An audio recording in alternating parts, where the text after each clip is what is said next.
Welcome friends, स्वागत है आपका आपके अपने यूट्यूब चैनल एग्जाम 5G में। अब वक्त है दोस्तों समझने का।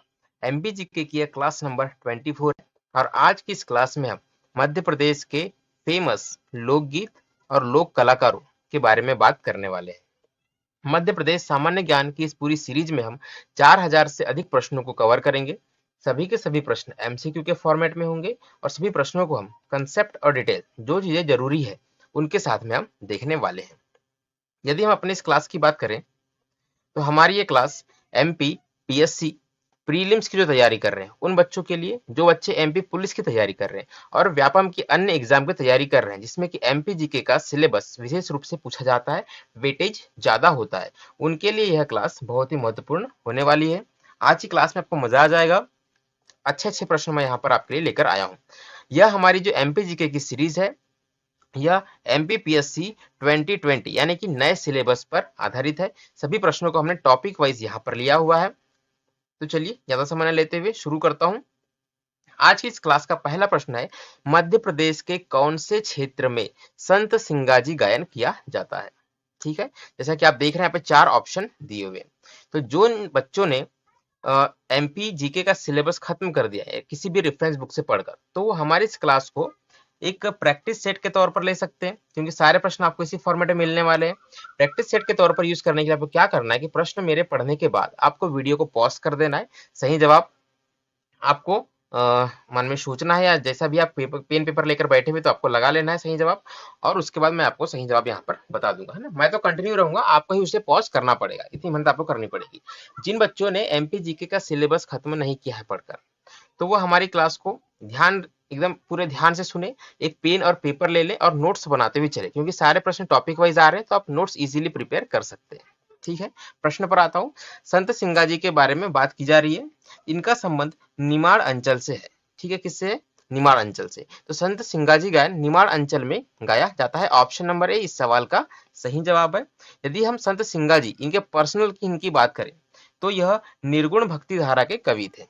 ठीक है, निर्गुण भक्ति धारा। ठीक, तो इनके बारे में आपको ये 2 चीजें याद रखनी है। अगला प्रश्न लेते हैं। हरदौल की मनोती, बहुत ही इंपॉर्टेंट प्रश्न है, इसको विशेष रूप से आपको नोट करना है। हरदौल की मनोती, ठीक है, तो नोटबुक में क्या लिखेंगे आप? हरदौल की मनोती का गायन मध्य प्रदेश के कौन से क्षेत्र में प्रमुखता से होता है। तो पहली बात आपको याद रखनी है कि इसका गायन विवाह के अवसर पर किया जाता है। ठीक है, विवाह के अवसर पर। और इस सवाल का सही जवाब है बुंदेलखंड अंचल। ऑप्शन नंबर ए इसका सही जवाब है। ठीक है, मैं आंसर बताने में थोड़ा पॉज ले रहा हूं, यानी कि अतिरिक्त जानकारी आपको पहले बताऊंगा, बाद में आंसर बताऊंगा, ताकि जो बच्चे प्रैक्टिस सेट के तौर पर ले रहे हैं उन्हें थोड़ा सा इजी हो। ठीक है, अगला प्रश्न देखते हैं। निमाड़ अंचल में मसान्या गायन कब गाया जाता है। जैसा कि आप देख रहे हैं सभी के सभी इंपॉर्टेंट प्रश्न अभी आ रहे हैं, है ना। तो मसान्या गायन की बात की जा रही है, तो यहाँ पे ऑप्शन है आपके खुशी के अवसर पर या मृत्यु के अवसर पर। तो आपने बॉलीवुड में एक मूवी देखी हुई, इसका नाम है क्या? मशान। माशान मैंने लिख दिया, एक्चुअली ये मसान है। ठीक है, ये सही है मशान। तो इसका अर्थ होता है शमशान।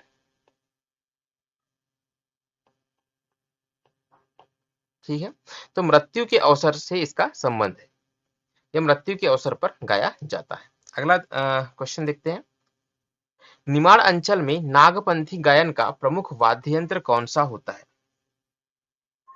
प्रमुख वाद्य यंत्र के रूप में रेकड़ी बजाई जाती है। ऑप्शन नंबर सी इस सवाल का सही जवाब है, रेकड़ी, है ना। जो रू रू करके आवाज करती है उसे हम रेकड़ी करते कहते हैं। अगला प्रश्न देखते हैं। कलगी तुर्रा गायन की शुरुआत कहां से मानी जाती है। इंपॉर्टेंट प्रश्न है, आईएमपी करके इसे नोट कीजिएगा। कलगी तुर्रा गायन, इस सवाल का सही जवाब है जगह के बारे में पूछा जा रहा है, चंदेरी से। ठीक है, इस सवाल का सही जवाब क्या है? चंदेरी से। ऑप्शन नंबर डी इस सवाल का सही जवाब है। यह चंदेरी के शासक शिशुपाल के द्वारा इसकी शुरुआत की गई थी। शिशुपाल से इसका संबंध है, इसको आप अतिरिक्त रूप से याद रखेंगे। अगला प्रश्न देखते हैं। निमाड़ अंचल में कलगी तुर्रा गायन का प्रमुख वाद्य यंत्र क्या होता है। कलगी तुर्रा के लिए प्रमुख वाद्य यंत्र की बात की जा रही है। हारमोनियम है, तबला है, चंग है और ढोलक है। इस सवाल का सही जवाब है चंग। कलगी तुर्रा गायन मुख्य रूप से रात्रि में गाया जाता है, इसको आप अतिरिक्त रूप से याद रखेंगे, ठीक है, रात्रि में इसका गायन किया जाता है। अगला प्रश्न देखते हैं, भरथरी गायन मध्य प्रदेश के कौन से क्षेत्र में पाया जाता है? तो यह बहुत ही इंपॉर्टेंट प्रश्न है, बहुत बार एग्जाम में यह पूछा गया है। मुख्य रूप से यह मालवा क्षेत्र में गाया जाता है, ठीक है, ऑप्शन नंबर बी इस सवाल का सही जवाब है। यदि मालवा में भी पूछा जाए तो कहां पर, तो मुख्य रूप से यह उज्जैन में, ठीक है, मुख्य रूप से उज्जैन में यह गाया जाता है। और इस अवसर पर उज्जैन के राजा भर्तहरि की कथा पर आधारित यह गायन होता है, ठीक है। भर्तहरि की गुफाएं कहां पर है, यह प्रश्न भी एग्जाम में बहुत बार पूछा जाता है। राजा भर्तहरि की कथा पर यह आधारित होता है, इसको आप अतिरिक्त रूप से याद रखेंगे। अगला प्रश्न देखिए, भरथरी गायन में कौन से वाद्य यंत्र का वादन होता है? ऑप्शन चिंकारा, सितार, तबला या उपरोक्त सभी। तो ऑप्शन नंबर डी इस सवाल का सही जवाब है, इन सभी वाद्य यंत्रों का प्रयोग भरथरी गायन में किया जाता है, राइट। अगला प्रश्न देखते हैं, मालवा अंचल का वह गायन जो मालवा की कृषक संस्कृति का परिचायक है, यानी कि कृषकों के द्वारा गाया जाता है, ऐसा हम कह सकते हैं। तो इस गायन का नाम है हीड़ गायन, ऑप्शन नंबर बी इस सवाल का सही जवाब है। और यह अहिर जाति के द्वारा गाया जाता है, इसको आप अतिरिक्त रूप से याद रखेंगे,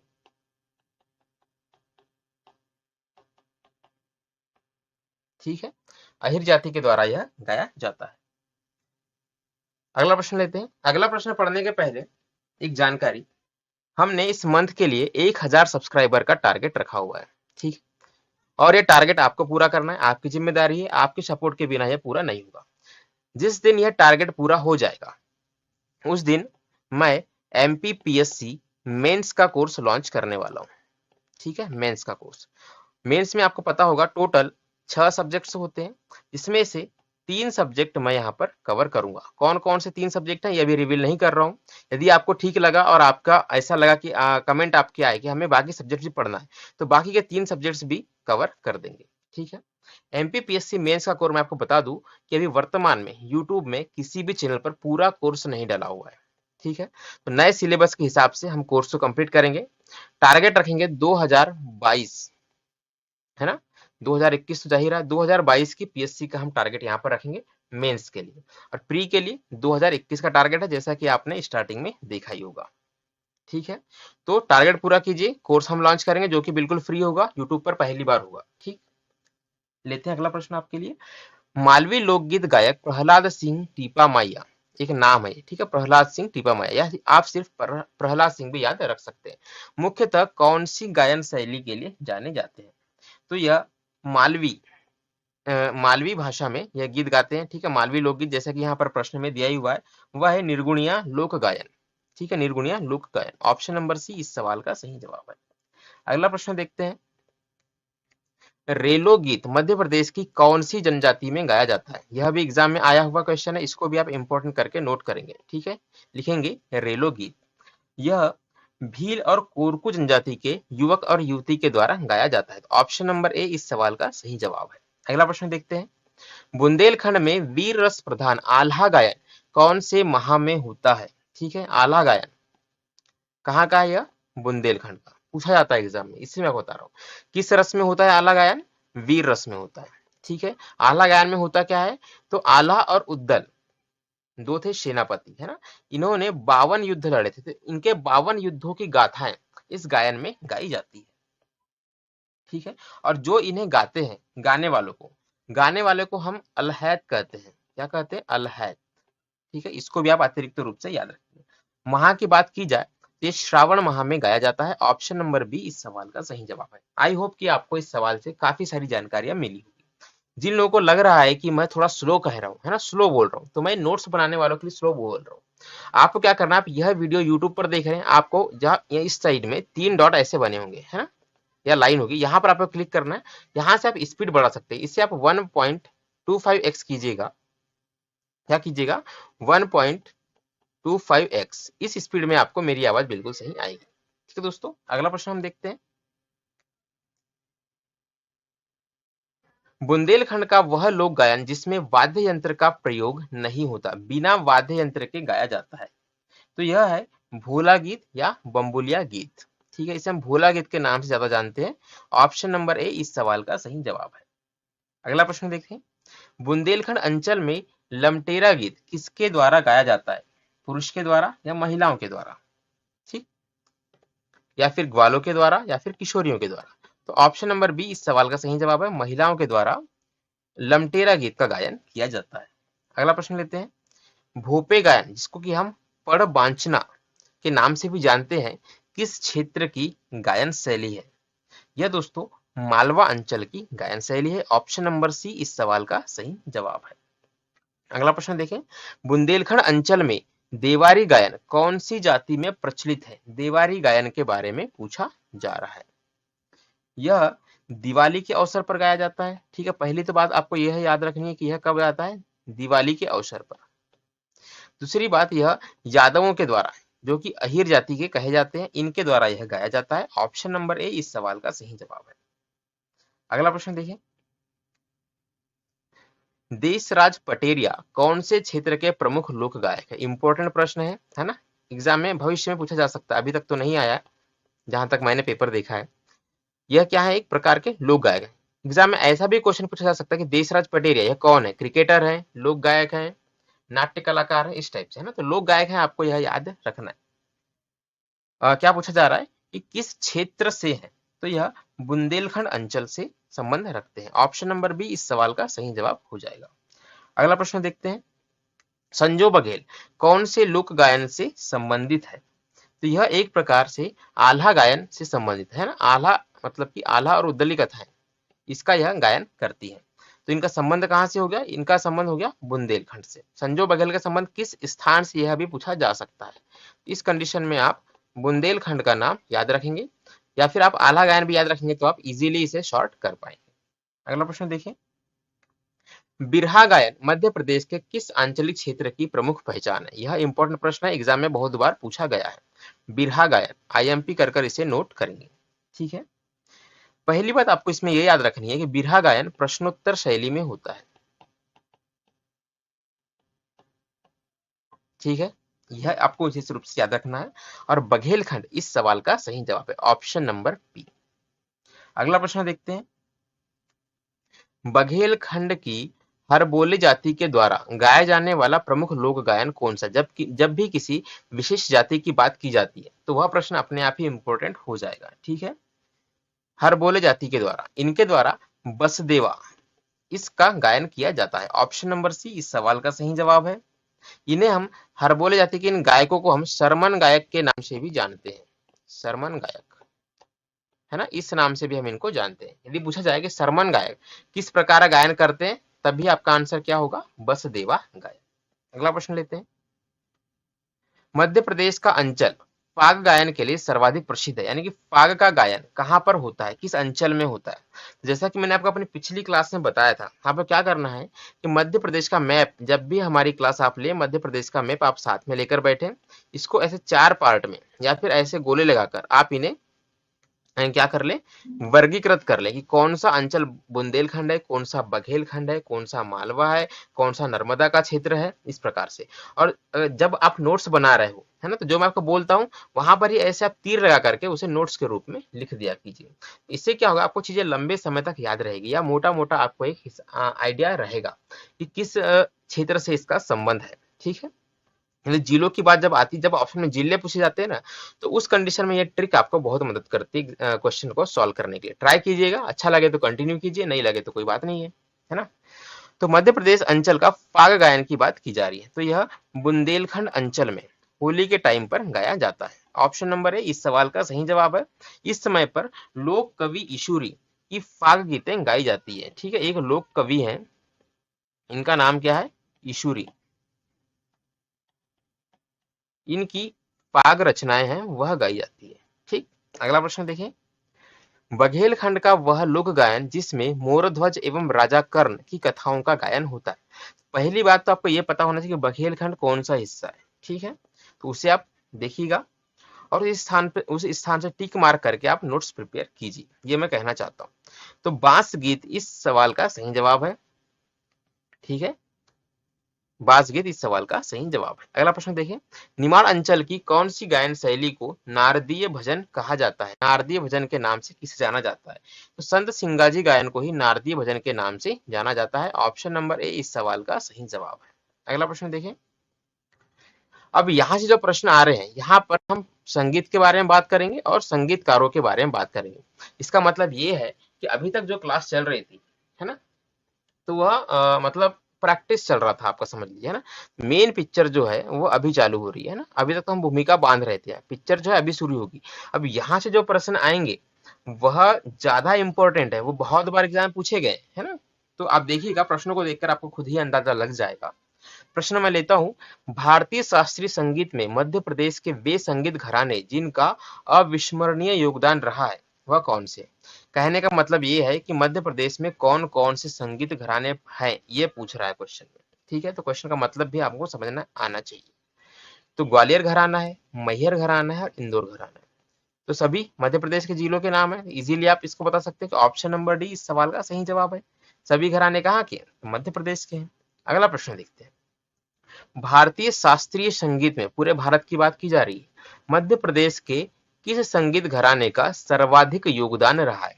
मैं बता रहा हूं आपको, अगर आपने इस क्लास को पूरे ध्यान से एक बार देख लिया तो आपको 75% चीजें याद हो जाएगी। दो बार देख लिया तो आपके एक वीक के लिए डेफिनेटली आपको चीजें याद रहेगी, ये मैं कह सकता हूँ, है ना। एक वीक बाद रिवीजन आप कर लीजिए अपने जो नोट्स प्रिपेयर किए, तो परमानेंटली आपको चीजें याद हो जाएगी। इतनी तो हो ही जाएगी कि एग्जाम में आप उसे क्रैक कर सके, है ना, क्वेश्चन को। अब एग्जाम क्रैक होगा नहीं तो समय बताएगा, पर क्वेश्चन आप क्रैक कर पाएंगे। क्वेश्चन क्रैक होगा तो एग्जाम भी क्रैक होगा ऑब्वियसली। यहाँ क्या पूछ रहा है कि सर्वाधिक योगदान के बारे में बात की जा रही है, सबसे ज्यादा योगदान।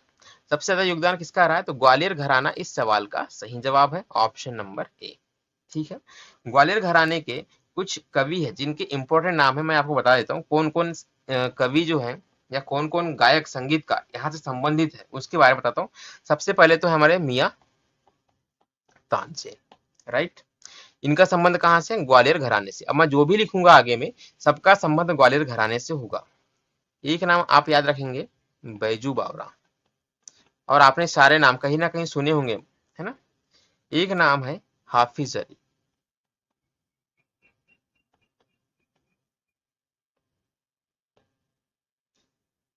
एक नाम है पंडित कृष्ण राव। ठीक है, ये सारे एग्जाम में पूछे जाते हैं ना, ये सभी नाम आपको याद करने हैं, सिर्फ लिखना ही नहीं है।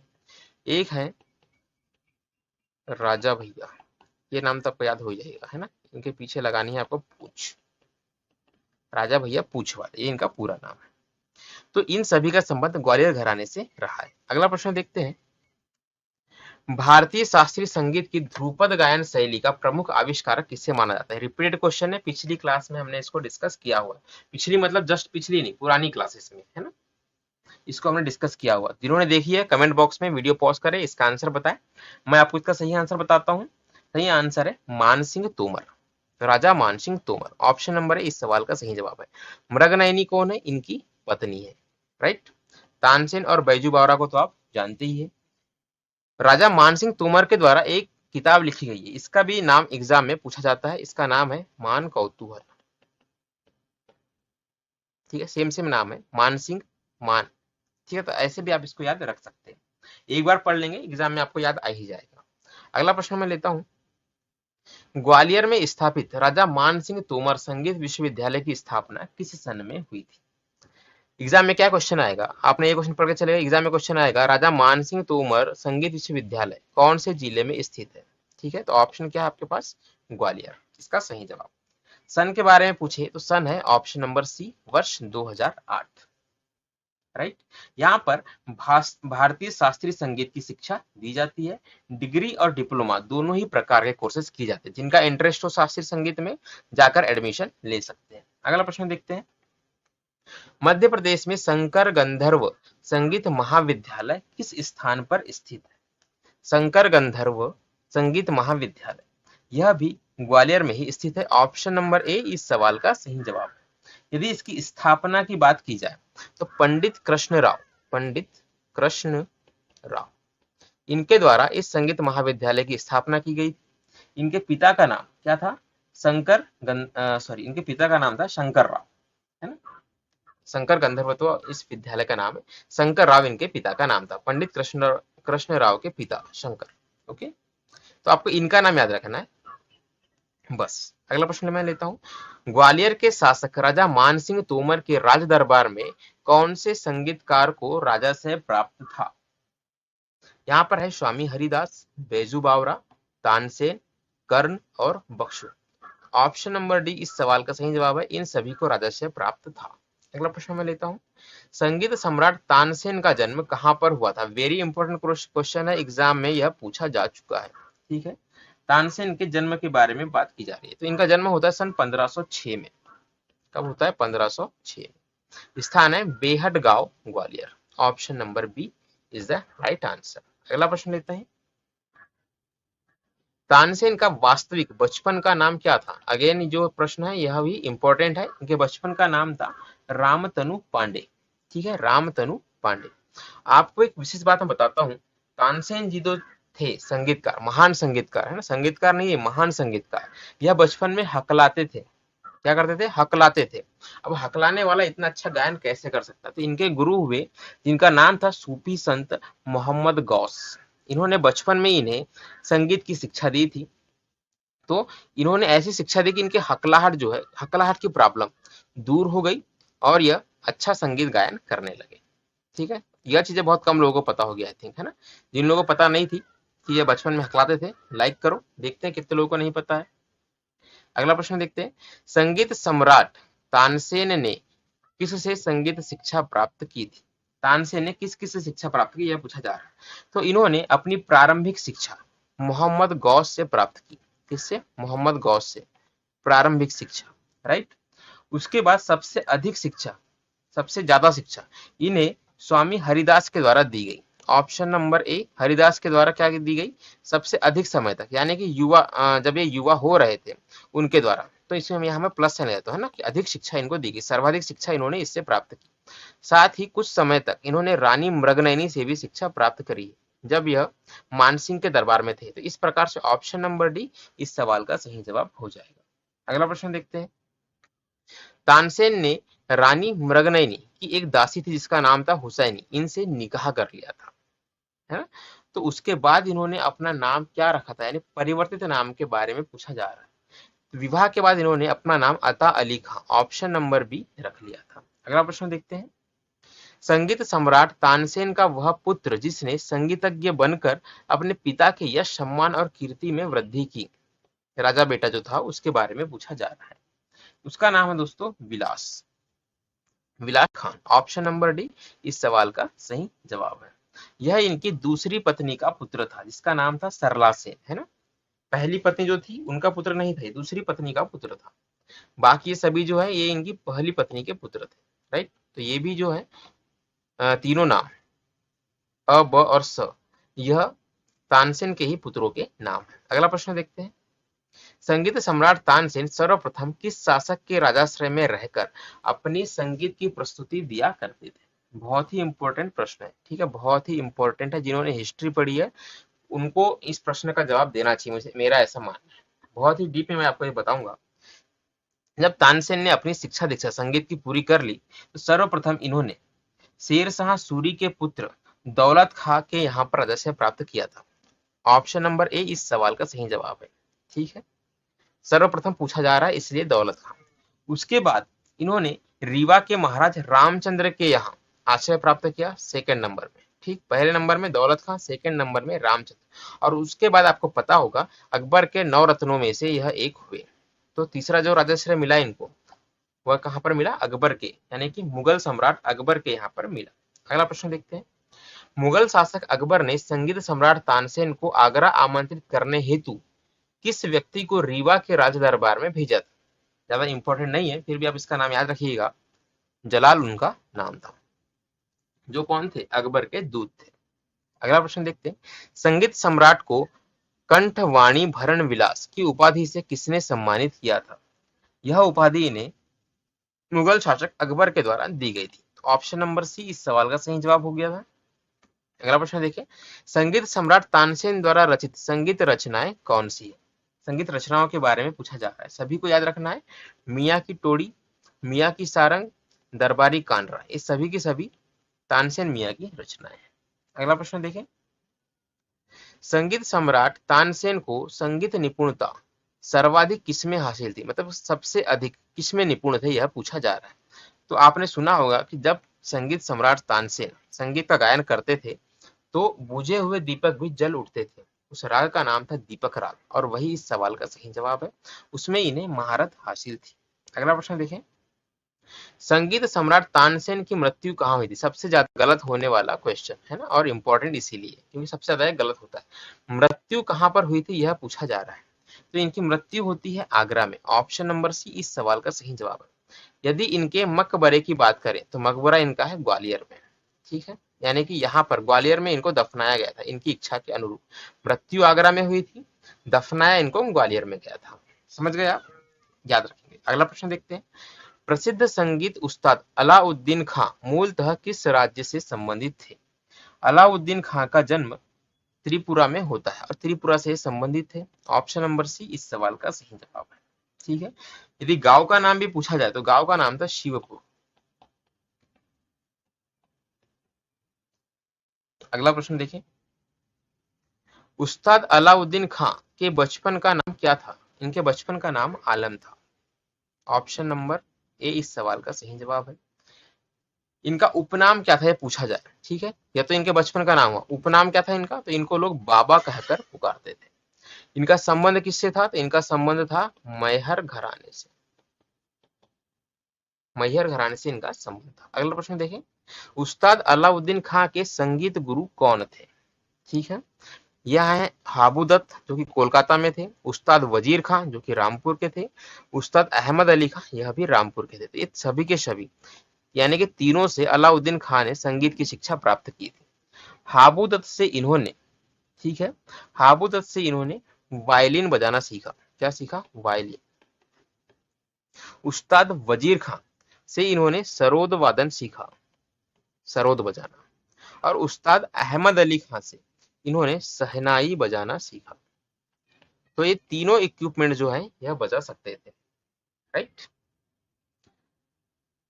उस्ताद अलाउद्दीन खां को सर्वाधिक प्रसिद्धि शास्त्रीय संगीत के किस वादन में मिली। तो तीन आइटम ये बजाते थे, जैसा कि मैंने आपको बताया, वायलिन, सरोद और शहनाई। इनमें से इनका सरोद वादन, ऑप्शन नंबर सी, यह विदेशियों में भी फेमस हुआ। ऑप्शन नंबर सी इस सवाल का सही जवाब।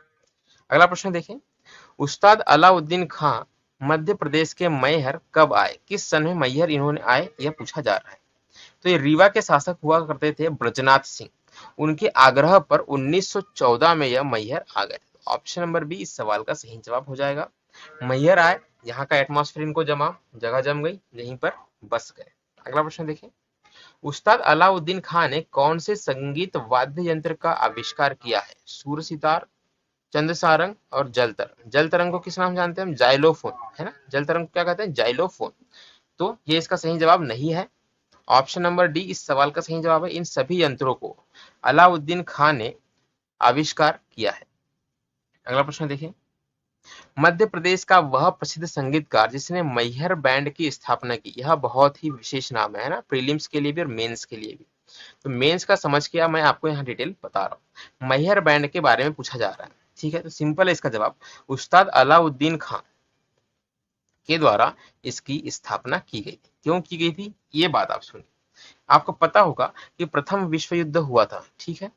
क्या हुआ था, प्रथम विश्व युद्ध कब हुआ था, कमेंट बॉक्स में बताइए। 1914 से लेकर 1918 के बीच, राइट, ये आपको पता होगा। तो इस युद्ध में भारत के सैनिक भी लड़ने गए थे। उन सैनिकों में जिनकी मृत्यु हो गई है ना, जिनकी मृत्यु हो गई, तो ऐसे 28 बच्चों को, जिन सैनिकों की मृत्यु हो गई, उनके 28 बच्चों को इन्होंने गोद लिया और उन्हें शिक्षा दी संगीत की। और इन 28 बच्चों को लेकर इन्होंने मैहर बैंड की स्थापना की, ठीक है। तो इसीलिए मैहर बैंड इंपॉर्टेंट नहीं है, अब आगे जो बताऊंगा उसके लिए इंपॉर्टेंट है। आप समझ गए इसकी पृष्ठभूमि। प्रथम विश्व युद्ध हुआ 14 से 18, भारत के सैनिक लड़ने गए, इसमें से 28 सैनिक मारे गए। तो उनके बच्चों को इन्होंने गोद लिया और उनको संगीत की शिक्षा दी, संगीत की शिक्षा दी लालन पालन किया उनका, और उनसे ही इन्होंने मैहर बैंड की स्थापना की। अब इन्हें एक मैहर बैंड ने क्या किया था, इसी मैहर बैंड ने देश की आजादी के समय यानी कि 15 अगस्त 1947 को, 15 अगस्त 1947 को जब देश आजाद हुआ था, है ना, फर्स्ट परेड जब हुई थी, तब इन्होंने राष्ट्रगान की पहली धुन बजाई थी। इसीलिए ये मैहर बैंड इंपॉर्टेंट है। किसकी बनाई थी, राष्ट्रगान की पहली धुन मैहर बैंड के द्वारा बजाई गई थी। आई होप कि आप इस प्रश्न को समझ गए होंगे। यदि 3 नंबर में मैहर बैंड के बारे में पूछा जाए, 3 जानकारी आपके पास उपलब्ध है, ठीक है। स्थापना किसने की, किनको लेकर बनाया, और इसे इनने किस लिए यह फेमस है ना, क्या काम इन्होंने किया था। अगला प्रश्न देखें, निम्नलिखित में से कौन उस्ताद अलाउद्दीन का संगीत शिष्य नहीं रहा है, यह पूछा जा रहा है। ठीक है दोस्तों, ऑप्शन है पंडित रविशंकर, अन्नपूर्णा, पन्नालाल घोष और अमजद अली खां। इसका सही जवाब है अमजद अली खां। इन्होंने संगीत की शिक्षा अलाउद्दीन खां से प्राप्त नहीं की थी। ऑप्शन नंबर डी सही जवाब है। ठीक, अगला प्रश्न देखें, उस्ताद अलाउद्दीन खां अकादमी का मुख्यालय किस स्थान पर स्थित है। तो इसका मुख्यालय आपको भोपाल, मध्य प्रदेश की राजधानी में देखने को मिलता है। ऑप्शन नंबर सी इस सवाल का सही जवाब है। यदि एग्जाम में पूछा जाए कि उस्ताद अलाउद्दीन खां समारोह प्रतिवर्ष कहां पर आयोजित होता है, इनके नाम से एक समारोह का भी आयोजन प्रतिवर्ष होता है, और यह समारोह मैहर में आयोजित होता है, ना कि भोपाल में। ठीक है, तो दोनों को ही आपको अलग अलग याद रखना है। समारोह की बात की जाए तो मैहर में, और अकेडमी की बात की जाए तो अकेडमी भोपाल। अगला प्रश्न देखें, निम्नलिखित में से कौन सा संगीतकार भारतीय शास्त्रीय संगीत के ग्वालियर घराने से संबंधित नहीं है। स्टार्टिंग में मैंने आपको बताया था कि ग्वालियर घराने से किस किस का संबंध रहा है। ठीक है, तो यहाँ संबंध नहीं है, यह पूछा गया है। आपके 4 ऑप्शन है, चारों को आप पढ़िए। ठीक है, उस्ताद हाफिज अली खां मैंने बताया था, राजा भैया मैंने बताया था, और पंडित कृष्ण राव मैंने बताया था। इनके पिता ही कौन है, शंकर राव। तो बच गया कौन, उस्ताद आमिर खां। यह जो है इस सवाल के सही जवाब है। इनका संबंध ग्वालियर से नहीं है, इनका संबंध है इंदौर घराने से, इंदौर से। राइट, अगला प्रश्न देखिए, निम्नलिखित में से कौन सा संगीतकार उस्ताद हाफिज अली खां का संगीत गुरु भाई था। ठीक है, मतलब कि उस्ताद हाफिज अली खां और इनमें से किसी एक ने एक ही गुरु से शिक्षा प्राप्त की थी, यह पूछा जा रहा है। तो उनका नाम है उस्ताद अलाउद्दीन खां। उस्ताद अलाउद्दीन खां, ऑप्शन नंबर बी इस सवाल का सही जवाब है। ठीक है, इन्होंने क्या, उस्ताद वजीर हुसैन खां से सरोद वादन इन दोनों ने सीखा था। किससे, वजीर से इन्होंने सरोद वादन सीखा था। इतना भी आप याद रखेंगे तो एग्जाम में आप क्रैक कर पाए। ठीक है, अगला प्रश्न देखिए, मध्य प्रदेश का वह स्थान जहां संगीत शिक्षण प्रशिक्षण हेतु सरोद घर की स्थापना की गई। इंपॉर्टेंट प्रश्न है, एग्जाम में पूछा जा सकता है। सरोद घर कहां पर है, इस तरीके से भी यह प्रश्न एग्जाम में आ सकता है। तो यह ग्वालियर में स्थित है ना। ऑप्शन नंबर बी इस सवाल का सही जवाब है। और प्रसिद्ध सरोद वादक अमजद अली खान ने इस घर की स्थापना की। किसने की है, अमजद खान। तो अमजद खान शोले पिक्चर वाले नहीं है, ये अली वाले हैं, अमजद अली खान। राइट, अगला प्रश्न देखिए, सरोद वादक उस्ताद हाफिज अली खां को ग्वालियर के सिंधिया शासक जीवाजी राव सिंधिया ने कौन सी उपाधि से सम्मानित किया था। तो इन्होंने इन्हें संगीत रत्ना अलंकार की उपाधि से सम्मानित किया था। ऑप्शन नंबर सी इस सवाल का सही जवाब है। अगला प्रश्न देखिए, निम्नलिखित में से कौन सा उस्ताद हाफिज अली खां का संगीत शिष्य था, यह पूछा जा रहा है। ठीक, नाम है रहमत अली खां, मुबारक अली खां, अमजद अली खां। सभी के सभी इनके शिष्य रहे। ऑप्शन नंबर डी इस सवाल का सही जवाब है। इंफॉर्मेटिव यह क्वेश्चन है। 3 नाम आपको याद करने हैं इनके शिष्यों के। राइट, अगला प्रश्न है, ग्वालियर घराने से संबंधित पंडित शंकर राव को किस क्षेत्र में संगीत निपुणता हासिल थी। पंडित शंकर राव के बारे में पूछा जा रहा है। तो इन्हों को ख्याल गायन, टप्पा गायन या यमन राग। तो इस सवाल का सही जवाब है ऑप्शन नंबर डी, इन सभी में इनको निपुणता हासिल थी, है ना। ऑप्शन नंबर डी सही। अगला प्रश्न देखें, मध्य प्रदेश के संगीतकार कुंज सिंह महाराज किस संगीत वाद्य यंत्र के प्रमुख वादक माने जाते हैं। कुंज सिंह महाराज, पहले तो आपको ये नाम जहन में बिठाना है। दूसरी बात, यह पखावज वादक है। क्या है, पखावज वादक। ऑप्शन नंबर सी इस सवाल का सही जवाब है। अगला प्रश्न देखिए, मध्य प्रदेश में शंकर गंधर्व संगीत महाविद्यालय कहाँ पर स्थापित है? अगेन इंपॉर्टेंट प्रश्न है, शंकर गंधर्व संगीत महाविद्यालय के बारे में बात की जा रही है। यह ग्वालियर में स्थित है। ठीक है, इस प्रकार आप देखेंगे कि ग्वालियर में अभी तक हमने 3 संगीत महाविद्यालय के बारे में पढ़ लिया। ठीक, अगला प्रश्न देखें, मध्य प्रदेश के वे संगीतकार जिन्होंने प्रसिद्ध संगीतकार बी.एन. भातखंडे की संगीत पुस्तक क्रमिक संगीत मालिका के लिए अथक प्रयास किया था, इस बारे में पूछा जा रहा है। तो इस सवाल का सही जवाब है ऑप्शन नंबर सी, राजा भैया पूछ वाले। इनका संबंध है ग्वालियर से और इन्होंने इनकी इस पुस्तक के लिए क्रमिक संगीत मालिका के लिए 7 साल तक प्रयास किया था, 7 ईयर्स, राइट, लंबा समय। अगला प्रश्न देखें, मध्य प्रदेश का वह संगीतकार जिसने वर्ष 1919 में महात्मा गांधी के समक्ष अपनी संगीत की प्रस्तुति दी थी। ठीक है, महात्मा गांधी भी शास्त्रीय संगीत सुनते थे। 1919 की बात है।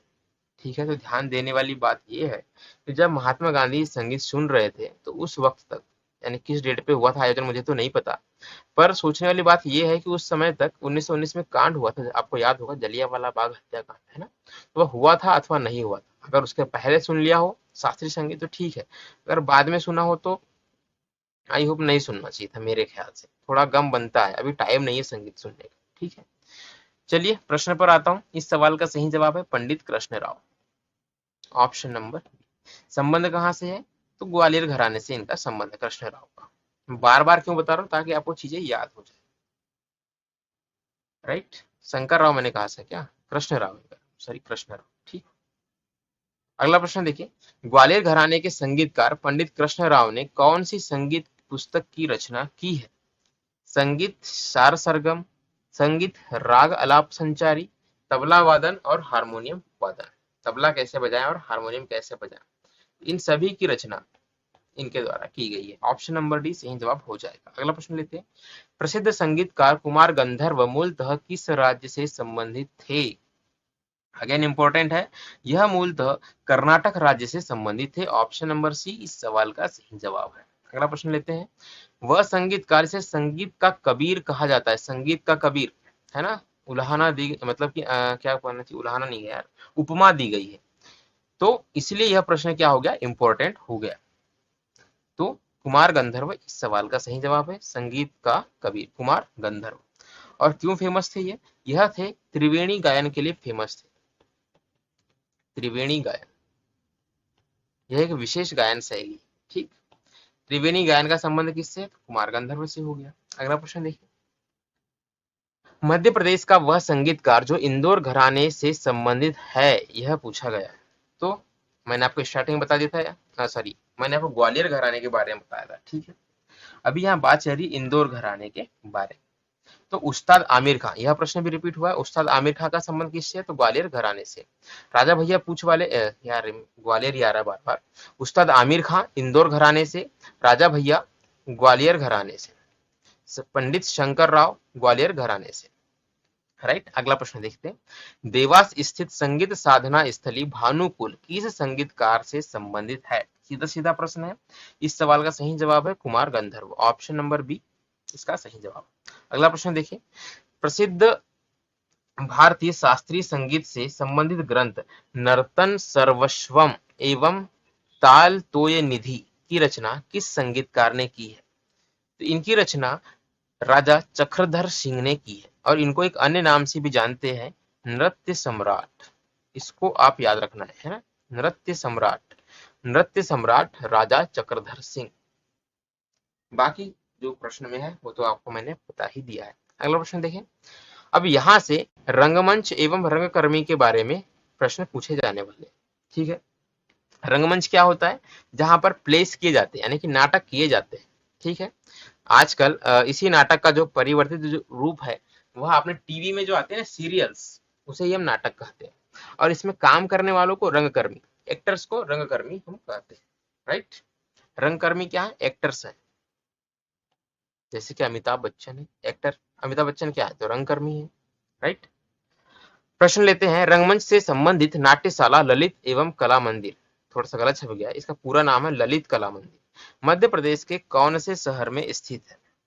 ललित कला मंदिर ग्वालियर में स्थित है। ऑप्शन नंबर ए इस सवाल का सही जवाब है। इंपॉर्टेंट प्रश्न है, याद रखिएगा।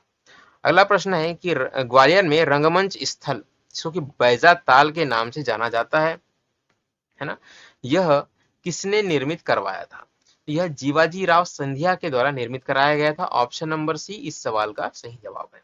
अगला प्रश्न देखें, हिंदी साहित्य का पहला नाटक आनंद रघुनंदन की रचना किसके द्वारा की गई थी? तो आपको सिर्फ इसका नाम याद रखना है ना, आनंद रघुनंदन का हिंदी साहित्य का यह पहला नाटक माना जाता है। दूसरी बात आपको ये याद रखनी है, इसकी रचना विश्वनाथ सिंह के द्वारा की गई थी।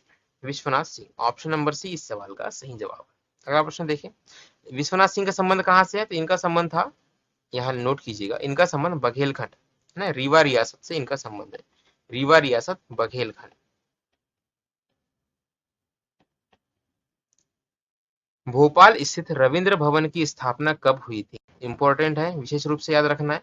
रविंद्र भवन की स्थापना 1884 में होती है। ठीक है, 1884 कहां पर है? Option number D. तो 15 अप्रैल 1884 को इसकी स्थापना होती है। अगला प्रश्न लिए, मध्य प्रदेश में कौन से शहर में रविंद्र नाट्य गृह स्थित है? तो रविंद्र भवन कहां पर है? रविंद्र भवन, राइट, दोनों नजदीक के नाम है। यदि रविंद्र के आगे लगा भवन, ठीक है, तो भ से भवन, भ से भोपाल, ठीक है। लेकिन रविंद्र नाट्य गृह यह भोपाल में नहीं है, यह इंदौर में है। ऑप्शन नंबर सी इस सवाल का सही जवाब है। ठीक है, इसको आप याद रखेंगे। इसकी स्थापना होती है 1990 में, 1990 में। अगला प्रश्न देखिए, अगला प्रश्न है, भोपाल स्थित भारत भवन, भोपाल में क्या स्थित है? भारत भवन के कौन से उपभाग में नाटकों का आयोजन होता है? सीधा सीधा प्रश्न है, इस सवाल का सही जवाब है Rangmandal. Option number A, right. 13 फरवरी 1982 भारत भवन कहां पर है? भोपाल में। इसकी स्थापना कब हुई थी? स्थापना हुई थी 13 फरवरी 1982 को, राइट। इसके वास्तुकार कौन थे पूछा जाए तो वास्तुकार थे चार्ल्स कोरिया। बहुत ही इंपॉर्टेंट है, सारी जानकारियां आपको याद रखनी। अगला प्रश्न देखिए, प्रसिद्ध नाटक दौरा लाट साहब का, क्या नाम है? दौरा लाट साहब का मध्य प्रदेश के कौन से रंगकर्मी ने रचित किया है? या दौरा लाट साहब का यह नाटक किसके द्वारा लिखा गया है, यह पूछा जा रहा है। तो यह अलखनंदन जी के द्वारा लिखा गया है। ऑप्शन नंबर सी इस सवाल का सही जवाब है, अलखनंदन, राइट। इनका संबंध कहां से पूछा जाए अलखनंदन का? तो इनका संबंध है मध्य प्रदेश की राजधानी भोपाल से। अगला प्रश्न देखिए, निम्नलिखित में से कौन सा रंगकर्मी सही सुमेलित नहीं है? हबीब तनवीर, यह नाम आपने सुना होगा, आई थिंक बहुत ही फेमस नाम है। रायपुर छत्तीसगढ़। बी.वी. कारंत, दक्षिण कनारा। प्रभात भट्टाचार्य, लखनऊ उत्तर प्रदेश। बाबा डी.के. नीमच। तो यहाँ आपको दो नाम याद रखने हैं, एक तो है ऑप्शन नंबर डी बाबा डी.के. और एक है option number A Habib Tanvir, Raipur Chhattisgarh और नीमच। ठीक है, बिल्कुल सही है। इस सवाल का सही जवाब क्या है? इस सवाल का सही जवाब है भट्टाचार्य, ये है ना, प्रभात भट्टाचार्य। यह सुमेलित नहीं है, इनका संबंध लखनऊ उत्तर प्रदेश से नहीं है। कहां से है इनका संबंध? इनका संबंध है प्रयागराज से। इसको कि हम इलाहाबाद के नाम से जानते थे, नया नाम क्या है? प्रयागराज, राइट। लखनऊ नहीं है, प्रयागराज है। ठीक है, तो ये दो नाम आप याद नहीं रखेंगे तो भी चलता है, आपको दो नाम याद रखने हैं यहाँ से, हबीब तनवीर और बाबा डीके, राइट। अगला प्रश्न है, प्रसिद्ध नाटक खामोश अदालत जारी है, इसकी गहराई को समझिएगा, इस वर्ड की, खामोश अदालत जारी है, किस रंगकर्मी ने रचित की थी? तो यह विभा मिश्र के द्वारा रचित है। ऑप्शन नंबर ए इस सवाल का सही जवाब है विभा मिश्र। इनका संबंध भी भोपाल से ही है। ठीक है, वर्तमान में भी कहां पर निवासरत है? यह भोपाल में निवासरत है। वरिष्ठ अभिनेत्री है, ठीक है, भोपाल के रंगमंच, कहाँ के? भोपाल के रंगमंच की, भारत भवन की। निम्नलिखित में से कौन सा नाटक हबीब तनवीर द्वारा रचित नहीं किया गया है? राइट, नहीं किया गया है, पूछा गया है। नाम है आगरा बाजार, चरणदास चोर, कामदेव का सपना और काठमहल। ऑप्शन नंबर डी इस सवाल का सही जवाब है काठमहल। यह हबीब तनवीर ने नहीं लिखा है, यह लिखा है भट्टाचार्य ने, प्रभात भट्टाचार्य ने, राइट, प्रभात। अगला प्रश्न ले, रंगकर्मी बाबा डीके द्वारा रचित प्रमुख नाटक कौन सा है? डीके के द्वारा रचित नाटक के बारे में बात की जा रही है। सैया भाई कोतवाल, मुजरिम हाजिर हो, अकांड तांडव, बकरा कैद। ऑप्शन नंबर सी इसका सही जवाब है, अकांड तांडव। किसके द्वारा रचित है? बाबा डीके के द्वारा। संबंध कहां से इनका? नीमच से। अगला प्रश्न है, निम्नलिखित में से मध्य प्रदेश का कौन सा रंगकर्मी जबलपुर शहर से संबंधित नहीं है? आलोक चटर्जी, जया भादुड़ी बच्चन, अमिताभ जी की वाइफ, है ना। सेठ गोविंद दास, आशुतोष राणा। दो फेमस नाम आपको यहाँ देखने मिले, इन्होंने इनके बहुत सी मूवीज में इन्होंने काम किया हुआ है, ठीक है। तो इस सवाल का सही जवाब है आशुतोष राणा। इनका संबंध जबलपुर से नहीं है, इनका संबंध है नरसिंहपुर से, राइट। और नरसिंहपुर से इनका संबंध है, और नरसिंहपुर में कहां से? तो गाडरवाड़ा से। जो लोग गाडरवाड़ा से सुन रहे हैं, ठीक है, उनको गर्व थोड़ा सा होना चाहिए कि एक उनका बंदा अच्छा परफॉर्म कर रहा है रंगमंच में। निम्नलिखित में से कौन सा नाटक रंगकर्मी आलोक चटर्जी ने रचित नहीं किया है? ठीक। इस सवाल का सही जवाब आपको याद रखना है, पांच बहुव्य। तो ये आपको इस सवाल का सही जवाब क्या है? पांच बहुव्य। ये आपको याद नहीं रखना है, आपको याद रखना है कि आलोक चटर्जी के द्वारा 3 नाटक रचित किए गए, जिनके नाम क्या क्या है? सैया भाई कोतवाल, आमदनी की जगह, और बगिया बाछा राम की। अगला प्रश्न देखें, राष्ट्रीय नाटक दिवस कब मनाया जाता है? अगेन बहुत ही इंपॉर्टेंट प्रश्न है, राष्ट्रीय नाटक दिवस। ठीक है, कमेंट बॉक्स में कमेंट करके बताइएगा जो डेट्स याद किए हुए हैं। तो यह 16 अक्टूबर को मनाया जाता है, 16 अक्टूबर। ऑप्शन नंबर बी इस सवाल का सही जवाब है। क्यों मनाया जाता है? क्योंकि इस दिन सेठ गोविंद दास, जो कि एक स्वतंत्रता संग्राम सेनानी भी थे, उनका जन्म दिवस है, और उनका जन्म दिवस ही राष्ट्रीय नाटक दिवस के रूप में मनाया जाता है। कौन? सेठ गोविंद दास। हिस्ट्री में आपने इनका नाम पढ़ा होगा, स्वतंत्रता संग्राम सेनानी ये रहे। निम्नलिखित में से कौन सा नाटक कमल वशिष्ठ से संबंधित नहीं है, यह पूछा गया है। तो इनमें से बाकी इतिहास यह कमल वशिष्ठ ने नहीं लिखा है। कमल वशिष्ठ ने क्या लिखा है? पगला घोड़ा लिखा है, तुरारी बाई लिखा है, और सखाराम बाइंडर लिखा है। बाकी इतिहास किसने लिखा है? बाकी इतिहास विभू कुमार की रचना है, विभू कुमार, राइट। अगला प्रश्न देखें, प्रसिद्ध नाटककार विभू कुमार से संबंधित नाटक है। विभू कुमार ने क्या क्या लिखा हुआ है? तालों में बंद प्रजातंत्र, भिखमंगे मुखौटे, अभिमन्यु सड़क पर। तो सभी के सभी जो है इनके द्वारा ही लिखे गए हैं। ऑप्शन नंबर डी इस सवाल का सही जवाब है। अगला प्रश्न देखिए, निम्नलिखित में से कौन सा विकल्प सही सुमेलित नहीं है, यह पूछा गया है, राइट। कमल वशिष्ठ नीमच से संबंधित है। किन किन जिलों से इनका संबंध है, यह भी इंपॉर्टेंट प्रश्न है ना, विशेष रूप से याद रखना है। कमल वशिष्ठ नीमच, नरहरि पटेल सैलाना रतलाम। सैलाना में क्या है फेमस चीज बताएंगे कमेंट बॉक्स में। विभू कुमार सागर, मुकेश तिवारी दमोह। बिल्कुल गलत, और इस सवाल का सही जवाब, मुकेश तिवारी का संबंध दमोह से नहीं है, इनका संबंध भी कहां से है? इनका संबंध भी सागर से है।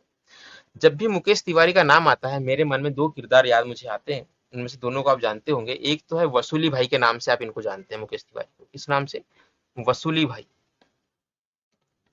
है ना। ये मुकेश तिवारी ने इनका किरदार निभाया है।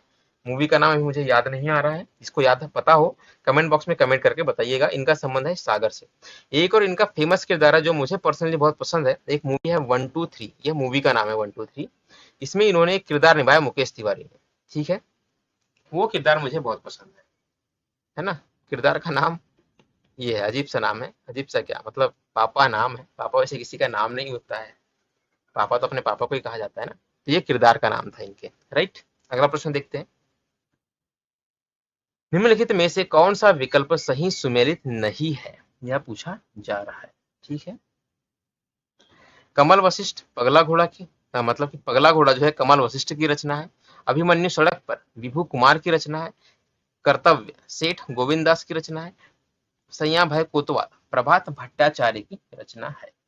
तो यह बिल्कुल गलत है, और इस सवाल का सही जवाब है सैया भाई कोतवाल। यह प्रभात भट्टाचार्य की रचना नहीं है, जबकि यह आलोक चटर्जी की रचना है। किसकी रचना है यह? आलोक चटर्जी की।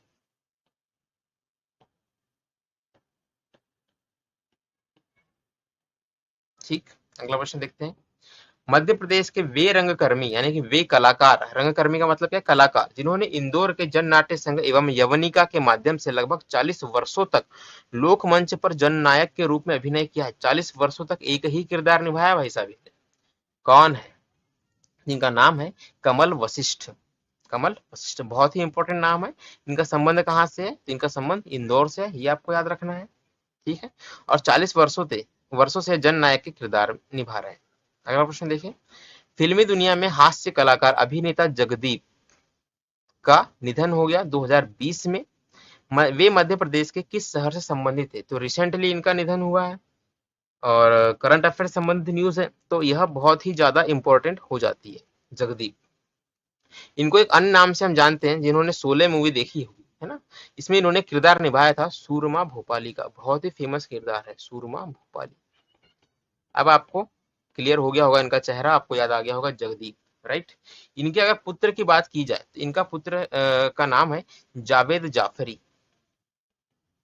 जावेद जाफरी इनके पुत्र, राइट, जो कि एक डांसर है और एक कलाकार है। इनको आप जानते होंगे धमाल मूवी से, है ना। धमाल मूवी में मानव का किरदार इन्होंने निभाया है, राइट। तो प्रश्न पर आते हैं। जगदीप जी का संबंध दतिया शहर से रहा है। ऑप्शन नंबर बी इस सवाल का सही जवाब है। तो इसी के साथ दोस्तों हमारी ये क्लास समाप्त होती है। जैसा कि मैंने आपको बीच में बताया था, 1000 सब्सक्राइबर का टारगेट है। जैसे ही यह पूरा होगा, एमपीपीएससी मेंस का कोर्स, जो कि अभी तक यूट्यूब पर अवेलेबल नहीं है, किसी भी टीचर ने नहीं पढ़ा है, एमपीपीएससी मेंस का कोर्स मैं लॉन्च करूंगा। फ्री ऑफ कॉस्ट रहेगा, पूरा कोर्स हम कराएंगे। 2022 हमारा टारगेट रहेगा। ठीक है, क्लास अच्छी लगी हो तो लाइक करें, दोस्तों के साथ शेयर आपको करना है, सब्सक्राइब करना है। यदि आप मेरे साथ टेलीग्राम पर जुड़ना चाहते हैं तो @exam5g है टेलीग्राम पर, आप सर्च कीजिएगा या डिस्क्रिप्शन में इसका लिंक आपको मिल जाएगा, जाकर आप ज्वाइन कर सकते हैं। डेली करंट अफेयर मैं वहां पर पोस्ट करता हूँ। साथ ही वीडियोस की नोटिफिकेशन जिनको नहीं मिलती है, ज्वाइन कर ले, वहां पर आपको नोटिफिकेशन मिलती रहेगी। आज का वीडियो देखने के लिए आप सभी का बहुत बहुत धन्यवाद।